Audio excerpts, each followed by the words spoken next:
நான் 84ல இருந்து பாக்குறேன் தேர்தல் களத்துல பிரச்சாரங்கள்ல. பிரச்சாரம் சூடு பிடித்திருக்கிறது. சூடு பிடித்திருக்கிறது அப்படின்னா இப்ப எல்லாம் வந்து கேரவன் பிரச்சாரம் தானே. அதனால கடும் வெயில்ல போகும்போது அந்த கேரவன் சூடு பிடிக்கத்தானே செய்யும்.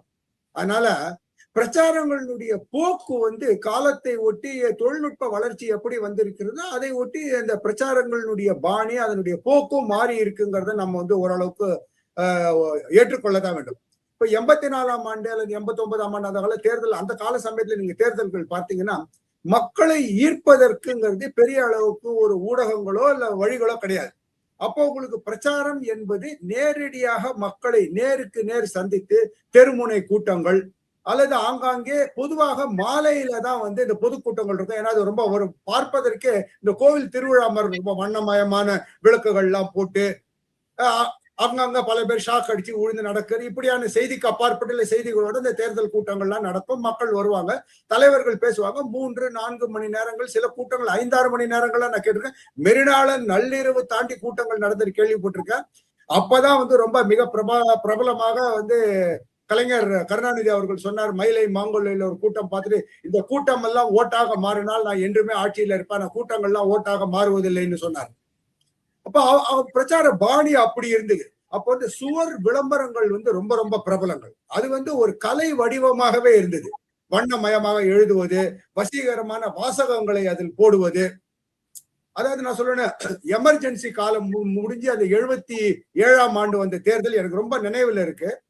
அப்போ வந்து சுவர் விளம்பரங்கள் எப்படி இருக்குன்னா, இரும்புக்கு டாட்டா, செருப்புக்கு பாட்டா, இந்திராவுக்கு ஓட்டா, காட்டுவோம் டாட்டா, இப்படியான ஒரு எதுகை மோனையுடன் கூடிய ஒரு ஒரு கவிதைத்துவை பாணியில வந்து அப்படிலாம் இருக்கும். இப்ப கால ஓட்டத்துல என்ன ஆகுதுன்னா அந்த விளம்பர உத்திகளும் விளம்பர பாணிகளும் மாறுது. அப்புறம் கிட்டத்தட்ட 90கள்ல வந்து மிக தேர்தல் ஆணையம் வந்து மிக கடுமையான கட்டுப்பாடுகள்லாம் கொண்டு வந்த பிறகு நீங்க செவருல வந்து உங்களுடைய அனுமதி இல்லாமல் நீங்கள் சுவர் விளம்பரம் செய்தால் சட்ட ரீதியாக நடவடிக்கை எடுக்கலாம்.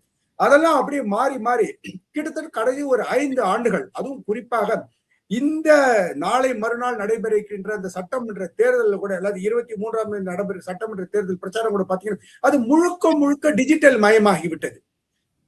2024ஆம் ஆண்டு நடைபெற்ற அந்த நாடாளுமன்ற தேர்தலில் கூட இந்த அளவுக்கு ஒரு மிகப்பெரிய ஒரு டிஜிட்டல் பரப்பு அல்லது டிஜிட்டல் பிரசன்ஸ் நான் பார்க்கல.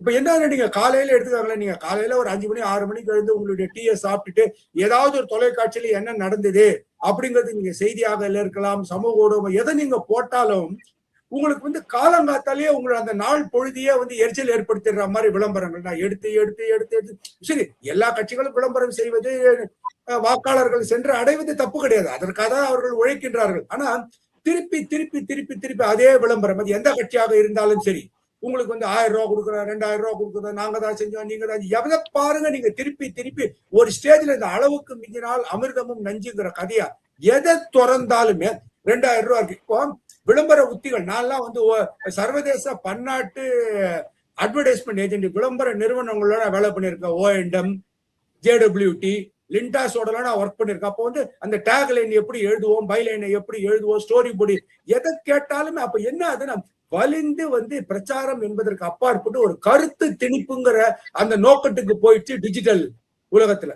ஆனா இந்த டிஜிட்டல் பிரச்சாரத்துல இருக்கக்கூடிய மிகப்பெரிய இன்னொரு சிக்கல், நீங்க முதல்ல கேட்டீங்கன்னா சூடு அனல் பறக்குதான். ஆமாம், அனல் பறக்குது. இந்த டிஜிட்டல் பிரச்சாரத்தை இந்த கட்சிகள் வந்து 2 பெரிய கட்சிகள் தான். அது தமிழ்நாட்டை பொறுத்த வரைக்கும் திமுக அதில் முன்னணியில் இருக்கின்றார்கள் டிஜிட்டல் பிரச்சாரத்தை. அது வந்து விருப்பு வெறுப்பவர்களுக்கு அப்பாற்பட்டு அந்த உண்மையை ஏற்றுக்கொள்ள வேண்டும். அந்த பிரச்சாரம் அவங்க போடுறது இருக்கு பாருங்க, விளம்பரங்கள் அனல் டிவி பொட்டியே வந்து சூடாய் வெடிச்சிருவோங்கிற கவலையா இருக்கு. நீங்க ஒரு எவ்ரி 60 செகண்ட் 90 செகண்டுக்கு அது நீங்க யூடியூப்ல உங்களுக்கு விருப்பமான நிகழ்ச்சியை பார்க்கலாம், இல்ல செய்தியாக இருக்கலாம். முன்னெல்லாம் செய்திகள் இடைவெளியில வந்து பொதுவான விளம்பரங்கள் வரும். இப்ப IPL மேட்ச்ல அந்த ஒரு ஓவருக்கும் அடுத்த ஓவருக்கும் நடுவுல இருக்கக்கூடியது யதார்த்த ரீதியில வந்து ஒரு 20ல இருந்து 22 செகண்ட் தான். அப்ப 10 செகண்ட் ஆடு தான் போட முடியும்.